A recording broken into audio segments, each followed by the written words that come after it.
જય હિન્દ ઉમેદવાર મિત્રો, સ્વાગત છે તમારું અમારી YouTube channel mission Gujarat police channel પર. વિડીયો પર નવા હોય તો ચેનલ સબસ્ક્રાઇબ કરી લેજો તથા વિડીયો લાઇક કરી તમામ મિત્રો જોડે શેર કરજો. બાજુમાં રહેલ બેલ આઇકનને પ્રેસ કરી દેજો જેથી પોલીસ ભરતીના વિડીયોની નોટિફિકેશન સૌથી પહેલાં તમને મળી રહે. તથા વિડીયોના ડિસ્ક્રિપ્શનમાં તમામ ગ્રુપની લિંક આપેલ છે તો ફટાફટ જોઈન કરી લેજો. તો ચાલો વિડીયોની શરૂઆત કરીએ. મિત્રો, આજના વિડીયો ખૂબ જ મહત્ત્વનો છે તો ખાસ પૂરેપૂરો જોજો. પોલીસ કોન્સ્ટેબલ નોટિફિકેશનથી ભરતીનું ટાઈમ ટેબલ સુધીની તમામ માહિતી આપણે આ વિડીયોમાં જોવાના છીએ. ઉમેદવારને મૂંઝવતા તમામ પ્રશ્નો હાલ 12 પાસ થયેલા અને ઉંમર 18 વર્ષ પૂરી થઈ અથવા જેને ફોર્મ ભરવાના બાકી છે તે તમામ મિત્રો માટે આ વિડીયો મહત્ત્વનો છે. તો ચાલો વિડીયોની શરૂઆત કરીએ. તો સૌપ્રથમ વાત કરીએ ગુજરાત પોલીસ ભરતીની જાહેરાત. તો જે મિત્રોને ફોર્મ ભરવાના બાકી છે, 12 પાસ થયા છે અને જેની ઉંમર 18 વર્ષ થઈ છે તે તમામ મિત્રો પોલીસ કોન્સ્ટેબલમાં ફોર્મ ભરવા માટે તૈયાર થઈ જજો. કેમ કે તેની તારીખની જાહેરાત આવી ગઈ છે, નોટિફિકેશન પણ આવી ગઈ છે. આવી રીતના ગુજરાત પોલીસ ભરતી બોર્ડ છે, તેનું એડ્રેસ છે બંગલા નંબર 2 G12 સરિતા ઉદ્યાનની નજીક, સેક્ટર 9 ગાંધીનગર. બરાબર, આવી રીતના ભરતી બોર્ડનું એડ્રેસ છે. તમારે રૂબરૂ જવું હોય તો ના જઈ શકો. કંઈ પણ પ્રશ્ન હોય તમને મૂંઝવતા કે ડોક્યુમેન્ટ બાબતે કંઈ પ્રશ્ન હોય તો આનો સ્ક્રીનશોટ લઈ લેજો. બરાબર, આગળ જોઈએ નોટિફિકેશન.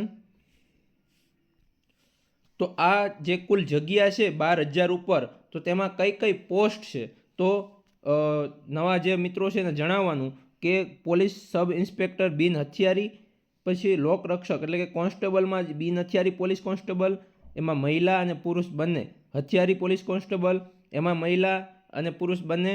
પછી જેલ સિપાઈ, એમાંય મહિલા અને પુરુષ બંને. અને SRPF, બરાબર, એમાં ભાઈઓ. તો આવી રીતના 4 પોસ્ટ છે. ઓકે, પેલી બિન હથિયારી છે, પછી હથિયારી છે, પછી જેલ સિપાઈ છે અને SRPF. ઓકે, તો આવી રીતના 4 પોસ્ટ આપવામાં આવી છે. ત્યારબાદ આગળ જોઈએ કે કુલ 12,472 જગ્યાઓ છે તેના પર ભરતી થવાની છે. ઓકે, તો આ ગઈ ભરતી આપણી હતી 10,000 ઉપર હતી. ઓકે, તો આ વખતે ભરતી છે 12,000ની. તો જે ઉમેદવાર તૈયારી કરે છે તે લડી લેજો, કેમ કે આવી મોટી ભરતી હવે નહીં આવે. બરાબર, તો તૈયારી પર ધ્યાન આપજો. આગળ હવે જોઈએ કે એપ્રિલ મહિનામાં જે ફોર્મ ભરાણા. ઓકે, તો એમાં કોન્સ્ટેબલમાં ફોર્મ કેટલા ભરાણા અને PSIમાં કેટલા ફોર્મ ભરાણા. બરાબર, તો એમાં PSI માટે કુલ 4,53,000 જેટલી અરજી થઈ, ફોર્મ ભરાયા છે. અને લોકરક્ષકમાં 9,83,000. ઓકે, તો આટલા ફોર્મ કોન્સ્ટેબલ અને PSIમાં ભરાયા છે. એપ્રિલ મહિનામાં કુલ 9,83,000 ફોર્મ ભરાયા કોન્સ્ટેબલમાં. ઓકે, આ જે ફોર્મ ભરાણા છે કોન્સ્ટેબલના એ એપ્રિલ મહિનામાં ભરાયા છે. બરાબર, હજી 26 ઓગસ્ટથી 9 સપ્ટેમ્બર સુધી ફોર્મ ભરાશે. એટલે વિચારી લ્યોનો આંકડો 9,83,000 છે ને હજી આ તારીખમાં ફોર્મ ભરાશે તો પ્લસ કેટલા થશે? હજી 2-3 લાખ ફોર્મ થશે. ઓકે, તો આ આંકડો 12-13 લાખની ઉપર જવાનો છે ખાલી કોન્સ્ટેબલનો. બરાબર, તો આપણે એમાં કંઈ ડરવાની જરૂર નથી. બરાબર, જે તૈયારી કરશે એ પાસ થશે ભાઈ. ઓકે, બાકી ફોર્મ તો બધા ભરશે, 12 પાસ હોય એ બધા ફોર્મ ભરશે. તૈયારી કરશે એ સફળ થશે. ઓકે, હવે વિદ્યાર્થીનો પ્રશ્ન હતો કે ફરી પાછા ક્યારે ફોર્મ ભરાશે. તો આમાં જવું, હસમુખ પટેલ સાહેબે ટ્વીટ કરીને કીધું છે ને નોટિફિકેશનમાં પણ આવી ગયું છે કે 26 ઓગસ્ટથી 9 સપ્ટેમ્બર સુધી ભરતી બોર્ડ, બરાબર, જે જાહેરાત કરી છે એ પ્રમાણે 26 તારીખથી 9 સપ્ટેમ્બર સુધી તમે ઓજસની વેબસાઇટ ઉપર ફોર્મ ભરી શકશો ભાઈ. ઓકે, ઓજસ પર ઓનલાઈન ફોર્મ તમે ફોનથી પણ ભરી શકો અને કોઈ બી સાયબર કાફે છે અથવા જે ઓનલાઈન ફોર્મ ભરતા હોય ત્યાં પણ જઈને ફોર્મ ભરી શકો. તો ફોન કરતાં હું તો કહું ને તો કોઈ સાયબર કાફે હોય ત્યાં જઈને ફોર્મ ભરજો એટલે ભૂલ ના થાય અને સરખું ફોર્મ ભરાય. ઓકે, હવે આગળ જોઈએ કે ઓનલાઈન અરજી 26 ઓગસ્ટથી બપોરના 2 વાગ્યાથી 9 સપ્ટેમ્બર રાત્રિના 12 વાગ્યા સુધી ઓજસની વેબસાઇટ ઉપર સ્વીકારવામાં આવશે. તારીખ 4/4/2024થી 30 એપ્રિલ 2024 દરમિયાન જે ઉમેદવારે ઓનલાઈન અરજી કન્ફર્મ કરેલ છે, એટલે કે જેણે સરખી રીતે ફોર્મ ભરી દીધું છે, 4 એપ્રિલથી 30 એપ્રિલ સુધીમાં જેણે સરખી રીતે ફોર્મ ભરી દીધું છે, કન્ફર્મેશન નંબર આવી ગયા છે, PDF ડાઉનલોડ કરી લીધી છે, એ લોકોએ ફરીથી અરજી કરવાની નથી. ઓકે, કોઈ પણ ઉમેદવારે કોઈ પણ કારણસર 4 એપ્રિલથી 30 એપ્રિલ દરમિયાન અરજી કરેલ ન હોય અને અત્યારે અરજી કરવા માંગતા હોય અને લાયકાત ધરાવતા હોય તે જ ઉમેદવાર અરજી કરી શકશે. જેમણે અગાઉ અરજી કન્ફર્મ કરેલ હોય, જો ભાઈ આ વસ્તુ ધ્યાન રાખજો, જે વ્યક્તિએ ફોર્મ અગાઉ ભરી દીધું છે, ભૂલ કરી છે તો એ વસ્તુ અલગ છે, એ ભરતી બોર્ડ ને તમારો પ્રશ્ન. ઓકે, જે લોકોએ અરજી કરી જ દીધી છે, કન્ફર્મ થઈ ગઈ છે, તો એ લોકોએ ફરીથી ફોર્મ ભરવાનું નથી. નાની મોટી ભૂલ હોય ને તમે અરજી કરો તો હાલ છે, પણ ભરતી બોર્ડે એમ કહ્યું છે કે જેણે અરજી કન્ફર્મ કરી દીધી છે એ લોકો ફરીવાર ફોર્મ નહીં ભરે, નકર અરજી બધી રદ થશે. આમાં કેવું હોય છે કે તમે 1 અરજી કરો, 2 અરજી કરો, ભૂલમાં 3 અરજી કરો, 4 કરો, 5 કરો. ઓકે, તો જે છેલ્લી અરજી હોય એ માન્ય ગણાય. ઓકે, તો જે લોકોને મોટો ઇસ્યુ હોય ને તો એ લોકો ફરી ફોર્મ ભરી દેજો. આ ભરતી બોર્ડે તો એમ જ કીધું છે કે કન્ફર્મ થઈ ગઈ છે તમારી જે અરજી, તો તમે ફરીવાર ફોર્મ ભરી ન શકો, જો લાસ્ટમાં કીધું છે. પણ તમારે જો મોટો ઇસ્યુ હોય, બરાબર, નોન ક્રિમિલિયર છે તે ખોટી ડેટ નાખી દીધી હોય અથવા કાંઈ બીજો પ્રોબ્લેમ હોય તો તમે બીજું ફોર્મ ભરી શકો. પણ આમાં કેવું હોય છે, અત્યારે એ કાંઈ ચેક નહીં કરે, અત્યારે ફક્ત ને ફક્ત તમારું નામ વેરીફાઈ થશે. જે 12માની માર્કશીટમાં છે એ પ્રમાણે તમારું નામ હોવું જોઈએ. હવે એ નામમાં ભૂલ કરી હોય તો તમે બીજું ભરી દેજો, રિસ્ક થોડુંક લેવું પડે. ઓકે, તો કોલ લેટરમાં ખોટું નામ આવે એના કરતાં માર્કશીટમાં નામ છે એ પ્રમાણે તમે નવી અરજી કરી દેજો. બરાબર, આ હું મારા તરફથી કહું છું, ભરતી બોર્ડે આવું કીધું નથી. બરાબર, તો થોડુંક રિસ્ક લેજો, કેમ કે એમાં નામમાં ફેર છે એટલે તમારે કોલ લેટરમાં પણ એવું જ નામ આવશે, એટલે તમે ભરવું હોય તો ભરી શકો, એમાં કાંઈ વાંધો નહીં આવે. બરાબર, મારું માનવું એવું છે. બાકી જે લોકોએ અરજી કન્ફર્મ કરી દીધી છે તે ફરીવાર ફોર્મ ન ભરે. બરાબર, નાની મોટી ભૂલ હોય તો એ તમે ડોક્યુમેન્ટ વેરિફિકેશન વખતે સુધારી શકશો. મોબાઈલ નંબર ખોટો નખાઈ ગયો કે પછી ઈમેલ આઈડી ખોવાઈ ગઈ છે કે અથવા નાની મોટી ભૂલ હોય, જાતિના દાખલામાં નંબર નાખવામાં ભૂલ કરી છે કે પછી બીજું કાંઈ બી નાની મોટી ભૂલ કરી હોય તો એ ડોક્યુમેન્ટ વેરિફિકેશન વખતે સુધરી જશે. પણ જે લોકોએ 12માની માર્કશીટની જગ્યાએ બીજું કંઈ અપલોડ કર્યું છે તો એ લોકોએ ફરજિયાત નવું ફોર્મ ભરી દેવાનું. ઓકે, તમારા રિસ્ક ઉપર.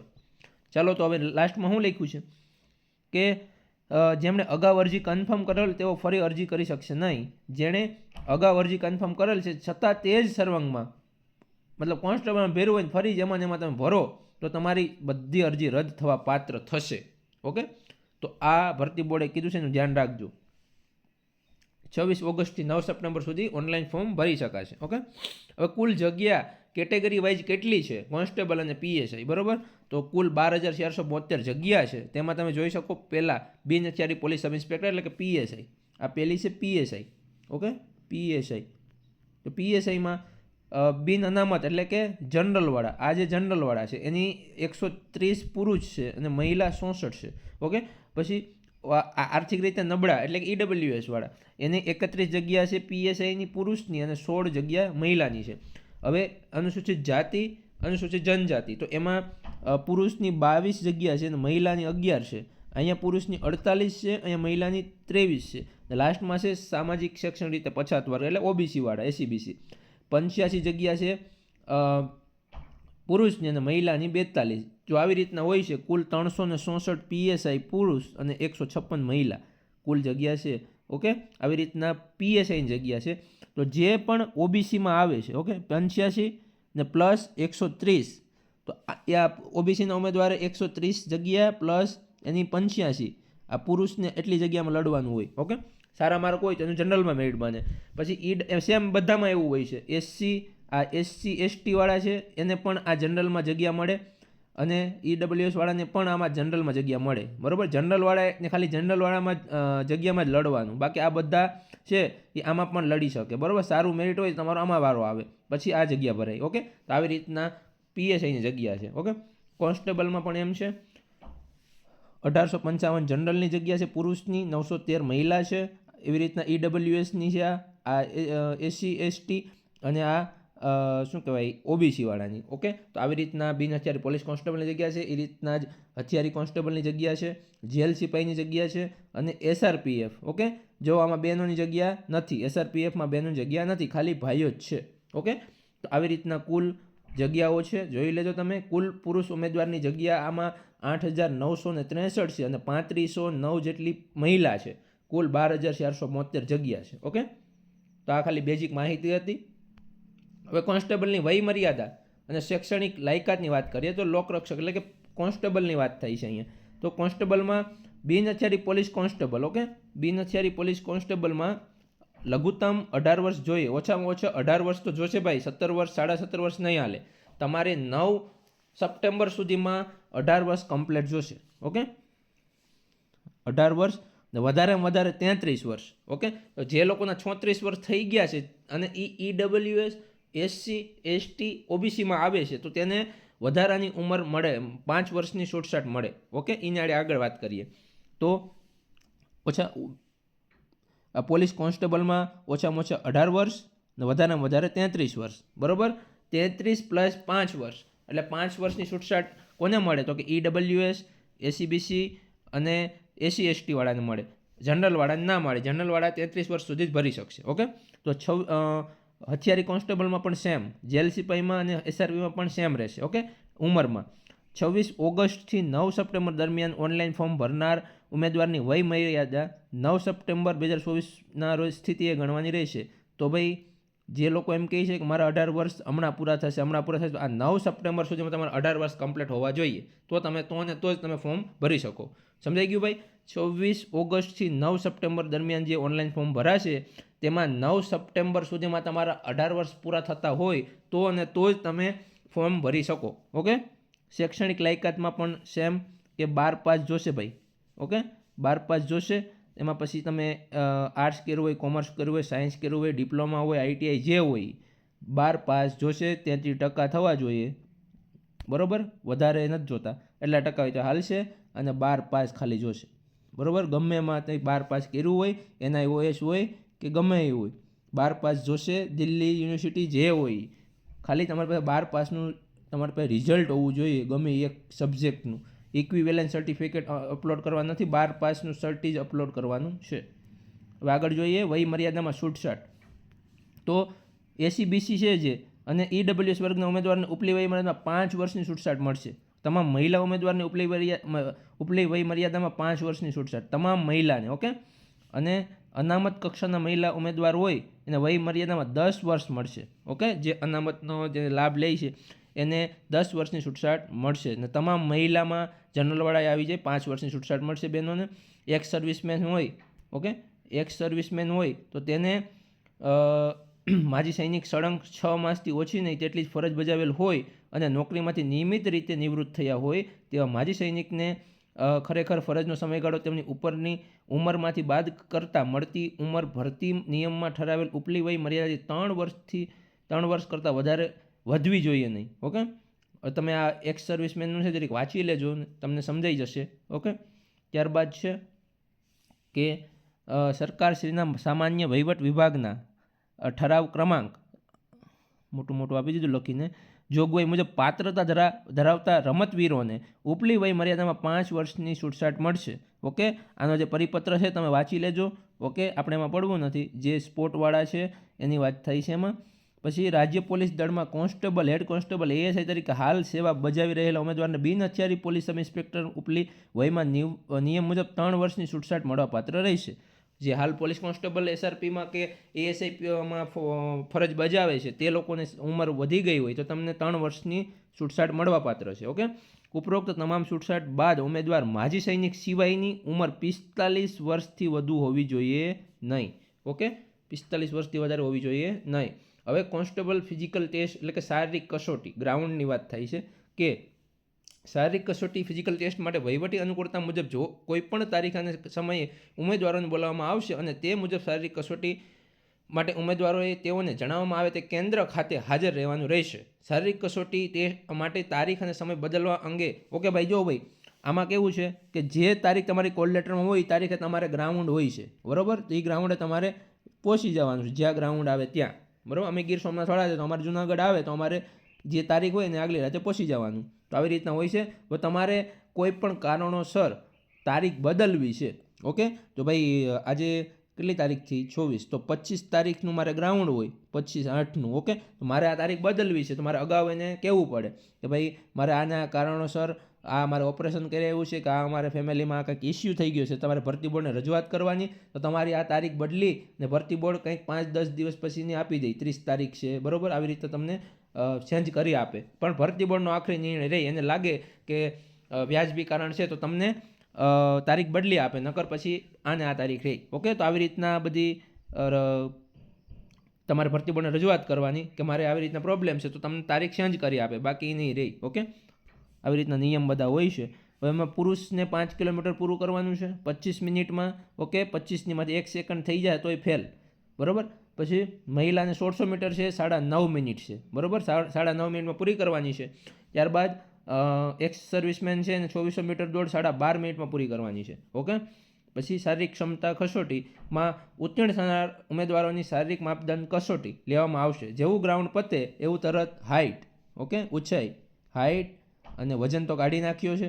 ઓકે, અને છાતી ભાઈઓને આવી રીતના હોય છે. ઓકે, ત્યાર પછી શું છે, ગ્રાઉન્ડના માર્ક કાઢી નાખવામાં આવ્યા છે, ફક્ત પાસ કરવાનું રહેશે. ઓકે, અને ત્યાર પછી છે કોન્સ્ટેબલ ફિઝિકલ માપદંડ શારીરિક ધોરણો, બરાબર.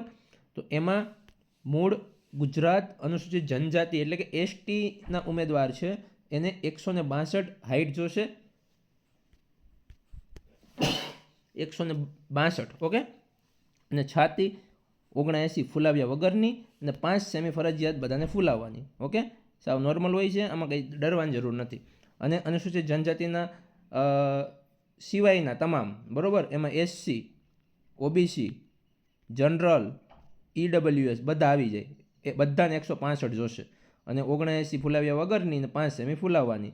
હવે બેનોમાં પણ સેમ એમ કે એસસી હોય, એસસી નહીં, એસટી મહિલા છે એને 150 હાઇટ જોશે, બાકી બધા મહિલા ઉમેદવારને 155 જોશે ભાઈ.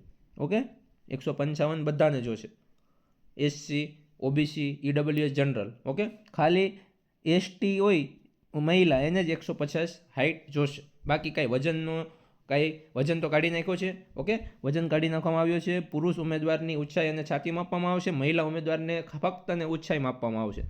શારીરિક માપદંડમાં જે લખ્યા છે તે મુજબ હોવા જરૂરી છે. ઓકે, ન હોય તો અત્યારથી પ્રેક્ટિસ ચાલુ કરી દો. છાતી નથી થતી ભાઈઓને, હાઇટ નથી થતી તો એની પ્રેક્ટિસ શરૂ કરી દેજો. હવે લેખિત પરીક્ષા ઓબ્જેક્ટિવ MCQ ટેસ્ટની વાત કરીએ તો લોકરક્ષક કેડર ભરતી માટે ફક્ત જે આજે એક્ઝામ દેવાના છે ફક્ત MCQ રહેશે ભાઈ, 200 માર્કના MCQ, બરાબર. પાર્ટ એમાં 80 માર્ક અને પાર્ટ બીમાં 120 માર્ક. ઓકે, તો આવી રીતના હોય છે. પાર્ટ એમાં 80 માર્ક છે, પાર્ટ બીમાં 120 માર્ક છે. કોન્સ્ટેબલ લેખિત પરીક્ષામાં પાર્ટ એ અને પાર્ટ બી ભેગું એક જ પેપર લેવા છે ભાઈ. ઘણા પ્રશ્ન કરતા હા કે એક જ દિવસે 2 પેપર લેવા છે, એવું નથી. કોન્સ્ટેબલમાં 2 પાર્ટ એક જ પેપરમાં લેવામાં આવશે. પાર્ટ એ અને પાર્ટ બી બંનેમાં 40% માર્ક લેવા જરૂરી છે. આ પાર્ટ એ છે, જેમાં ગણિત, રિઝનિંગ અને ગુજરાતી કોમ્પ્રિહેન્શન છે, જેમાં 80 માર્કનું છે. 80 માર્કમાંથી તમારે 32 માર્ક લેવા ફરજિયાત છે, નકર આઉટ થઈ જાઓ ભાઈ મેરિટમાંથી. અને આ પાર્ટ બી છે, એમાં તમારે 120 માર્કમાંથી 48 માર્ક લેવા ફરજિયાત છે, 40% લેકે. ઓકે, તો તમે પાસ થવાના કેટેગરીમાં આવો. તો ખાસ ગણિત, રિઝનિંગ કરજો આમાં. અને 60 માર્કનું ગણિત રિઝનિંગ છે અને 20 માર્કનું કોમ્પ્રિહેન્શન છે, ગુજરાતી કોમ્પ્રિહેન્શન. તમારે એમાંથી 32 માર્ક લેવાના છે અને આમાંથી 48 માર્ક. ઓકે, તો આ હતી બેઝિક માહિતી કોન્સ્ટેબલ સિલેબસ ટોપિક મુજબ. તો એમાં આપણે જોઈએ કે પહેલામાં રિઝનિંગ અને ડેટા ઇન્ટરપ્રિટેશન છે, પછી ક્વોન્ટિટેટિવ એપ્ટિટ્યૂડ, ઓકે, અને કોમ્પ્રિહેન્શન ઇન ગુજરાતી લેંગ્વેજ. આવી રીતના પાર્ટ એમાં આપેલા છે. પાર્ટ બીમાં બંધારણ. ફટાફટ જવા દે, વિડીયો મોટો થઈ જશે. ઓકે, પછી લાસ્ટમાં ઘણી માહિતી છે, બરાબર, જો વિડીયો આખો જોજો. પાર્ટ બીમાં ભારતનું બંધારણ છે, ત્યારબાદ છે કરંટ અફેર્સ, વિજ્ઞાન ટેકનોલોજી અને જનરલ નોલેજ, જે 40 ગુણનું છે. ત્યારબાદ આ તમે જોઈ લો બધા ટોપિક છે. ઓકે, એ PDF ગ્રુપમાં નાખેલી જ છે. ત્યારબાદ છે ઇતિહાસ, સાંસ્કૃતિક વારસો અને ગુજરાત અને ભારતની ભૂગોળ, બરાબર, તે 50 માર્કનું છે. ત્યારબાદ સાંસ્કૃતિક વારસો, ગુજરાત અને ભારતની ભૂગોળ, જો આ તો કોન્સ્ટેબલનો સિલેબસ, બરાબર. આપણે ફટાફટ જવા દીધો. ત્યાર પછી વાત કરીએ વધારાના ગુણ. ઓકે, આમાં ઉપરથી હેડિંગ જતું રહ્યું છે. વધારાના ગુણ શેમાં મળશે? તો કે ભાઈ એનસીસી કરેલા હોય અને 2 માર્ક મળશે. ઓકે, એનસીસી સી સર્ટિફિકેટ, બાકી એક કંઈ સર્ટિફિકેટ નહીં. આ ખાસ જોજો ભાઈ, વધારાના ગુણ માટે જેના પ્રશ્નો હતા એને સોલ્વ થઈ જશે હમણાં. એનસીસી સી સર્ટિફિકેટ હોય તો અને તો જ 2 માર્ક મળશે. પછી રક્ષા શક્તિ યુનિવર્સિટી, રાષ્ટ્રીય રક્ષા યુનિવર્સિટી છે, તેમાં કોર્સ કરેલા હોય 1 વર્ષ તો 3 ગુણ મળશે. 1 વર્ષ હોય તો 3 ગુણ મળે. 2 વર્ષ હોય તો 5 માર્ક મળે. 3 વર્ષ હોય તો 8 ગુણ મળે અને 4 વર્ષ હોય તો 10 ગુણ મળે. આવી રીતના કોન્સ્ટેબલ પીએસઆઈમાં માર્ક મળશે. કોન્સ્ટેબલમાં ઓછા માર્ક છે, પીએસઆઈમાં આવી રીતના વધારે માર્ક મળશે. ઓકે, આવી રીતના માર્ક છે એના. પછી સ્પોર્ટના જે ખેલાડી છે એના પ્રશ્નો હતા કે અમે જે સ્પોર્ટમાં આમાં કેવું છે કે પહેલાં રાજ્ય કક્ષાના હતા ત્યારે 5 માર્ક મળતા, પણ હવે કેવું છે કે નેશનલના જ માર્ક મળશે ભાઈ. ઓકે, એમાં રમત તમે જોઈ લેજો કે એથ્લેટિક્સ, ટ્રેક અને ફિલ્ડની રમતો સહિત બેડમિન્ટન છે, બાસ્કેટબોલ છે, cricket, football, hockey, swimming, table tennis, volleyball, tennis, weightlifting, wrestling, boxing, cycling, gymnastic, judo, rifle, shooting, kabaddi, kho kho, તીરંદાજી, ઘોડેસવારી, ગોળાફેંક, નૌકા સ્પર્ધા, શતરંજ, હેન્ડબોલની રમતો ખેલકૂદમાં રાષ્ટ્રીય અને આંતરરાષ્ટ્રીય અથવા આંતર યુનિવર્સિટી અથવા અખિલ ભારત શાળા સંઘ દ્વારા યોજાતી સ્પર્ધામાં જે પ્રતિનિધિત્વ કરેલ હોય તેવા ઉમેદવારને પસંદગીમાં અગ્રતા માટે ઓબ્જેક્ટિવ એમસીક્યુ ટેસ્ટમાં મેળવેલ ગુણના 5% ગુણ ઉમેરી આપવામાં આવશે.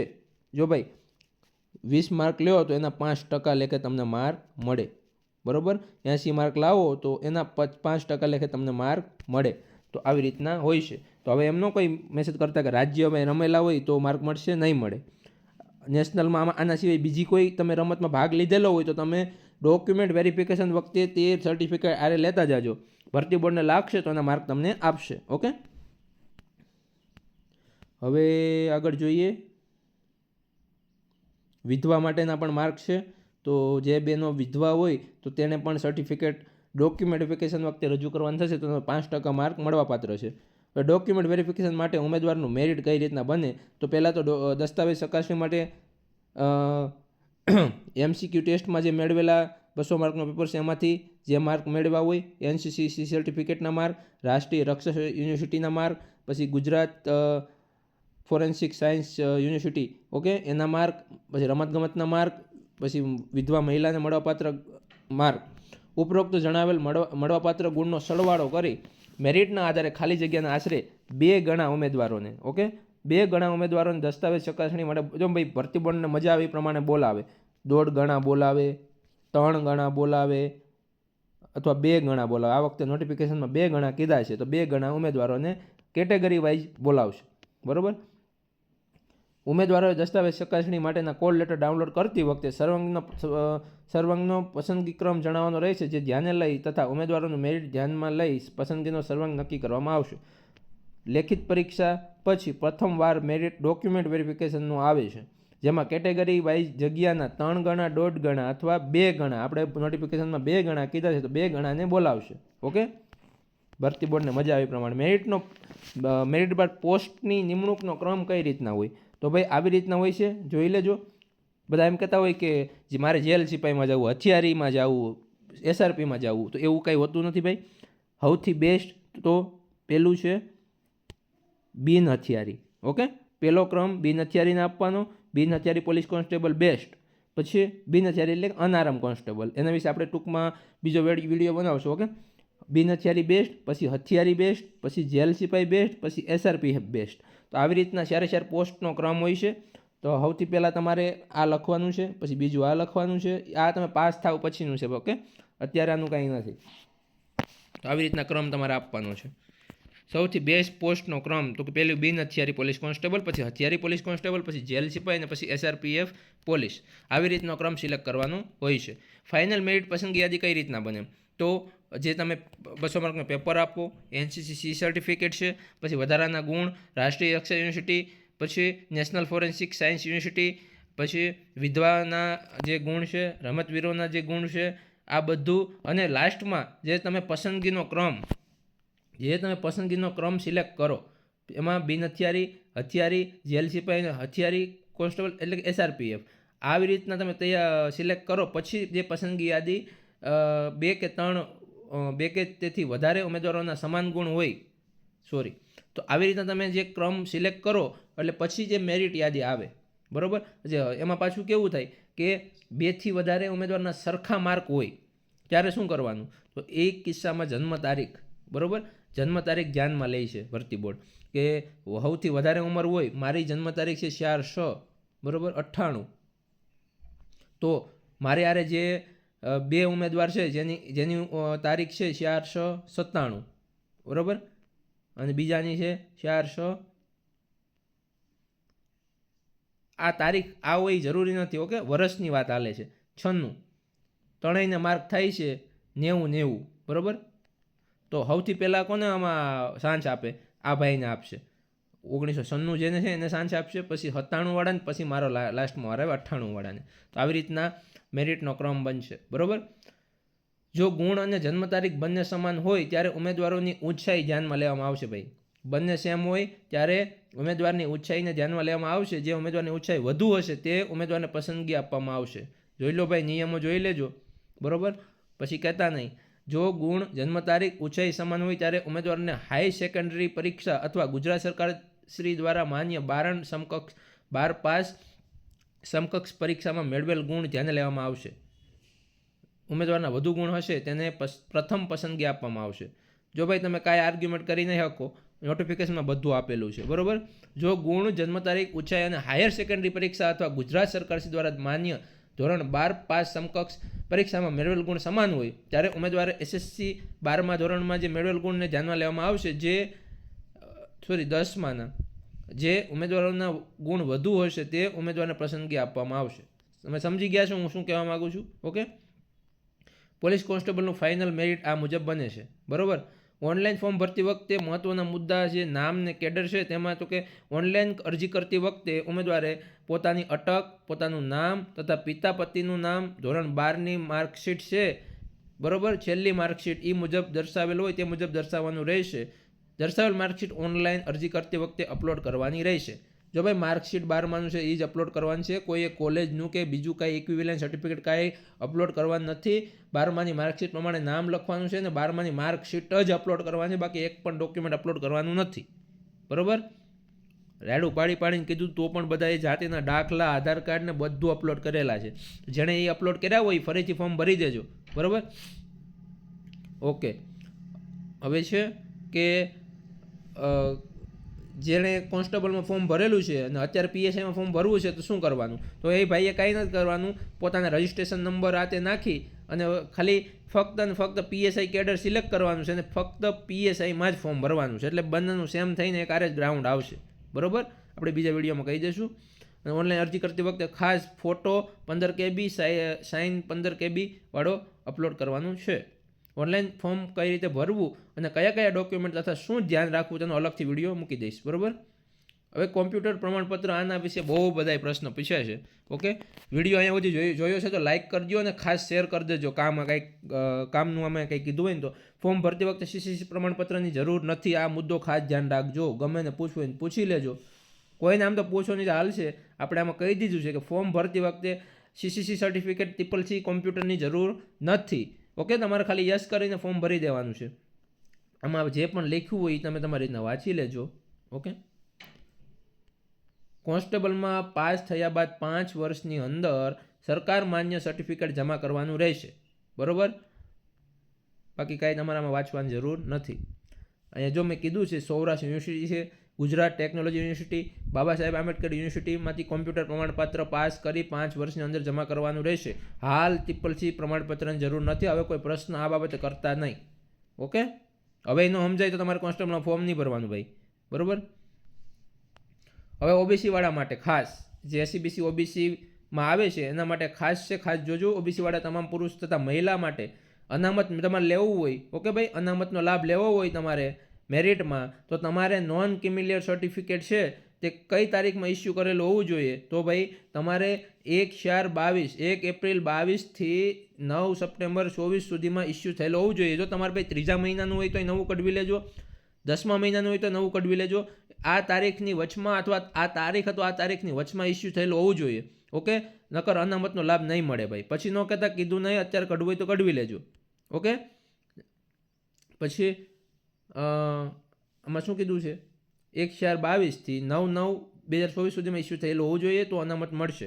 આમાં જે તારીખ લખેલી છે તે મુજબ હોવું જોઈએ, નકર કઢાવી લેજો. જે મિત્રોએ એપ્રિલ મહિના પાછા બીજા ઘણા ઉમેદવારના પ્રશ્નો હતા કે અમે ભાઈ એપ્રિલ મહિનામાં ફોર્મ ભરી દીધું, અત્યારે નોન ક્યુમ્યુલર ડેટની ડેટ પૂરી થઈ ગઈ, શું કરવાનું? તમે ભાઈ ફોર્મ ભર્યું ત્યારે એની ડેટ ઓકે જ હતી, તમે ફોર્મ ભરી દીધું છે, હવે વાંધો નહીં, એ જ તમારે ડોક્યુમેન્ટ એપ્લિકેશનમાં આપવાનું છે, હાલી જશે. ઓકે, તો એપ્રિલ મહિનામાં ફોર્મ ભર્યું છે તે મિત્રોએ નોન ક્રિમિનલ સર્ટિફિકેટની તારીખ જતી રહી હોય તો હાલશે, ફોર્મ ભરી દો પછી તારીખ જતી રહે તો એ માન્ય રહેશે. ઓકે, એટલે એ કંઈ પ્રશ્નો ન કરતા આવે. ઈડબ્લ્યુએસ વાળા માટે તો ઈડબ્લ્યુએસ વાળાએ 10/9 ઓકે 10/9/21 થી 9/9/24 સુધીમાં ઇસ્યુ થયેલું હોવું જોઈએ, સેમ પહેલામાં. ઓકે, 10/9/21 ખાસ વર્ષ જોજો, 10/9/21 થી 9/9/24 સુધીમાં ઇસ્યુ થયેલું હોવું જોઈએ.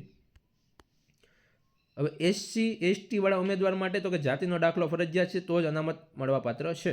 જનરલવાળા કે અમારા અનામત જોઈએ, તમને મળવાપાત્ર નથી. તમારે મહેનત કરીને જ પાસ થવાનું છે, તમને અનામત મળવાપાત્ર નથી. હવે આ જનરલમાં કોણ ફોર્મ ભરી શકે?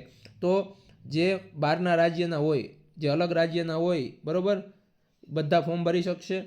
જેની પાસે ડોક્યુમેન્ટના જેની પાસે જાતિના દાખલા કે આ પણ કાંઈ પણ ન હોય, બધા જનરલમાં ફોર્મ ભરી શકે. ઓકે, ઓનલાઈન અરજી ફોર્મની તારીખ અને ચલણ બાબતે કુલ જગ્યા 12,472, ફોર્મ ભરવાની છેલ્લી તારીખ 9 સપ્ટેમ્બર. ઓકે, ઓનલાઈન ફોર્મ ભરવાની તારીખ તો કે 26 ઓગસ્ટથી 9 સપ્ટેમ્બર સુધી. બરાબર. હવે આમાં હું લખ્યું કે જનરલ કેટેગરીના ઉમેદવારો નીચે મુજબ ફી ઉપરાંત લાગુ પડતા બેંકના સર્વિસ ચાર્જ ભરવાના રહેશે. તો કે ઈડબ્લ્યુએસ, SC, ST અને OBC વાળાએ અને તથા માજી સૈનિક ઉમેદવારોએ ફી ભરવાની નથી ભાઈ. ઓકે, તમારે ફી ભરવાની નથી, ફક્ત ને ફક્ત જનરલવાળાએ જ ફી ભરવાની છે.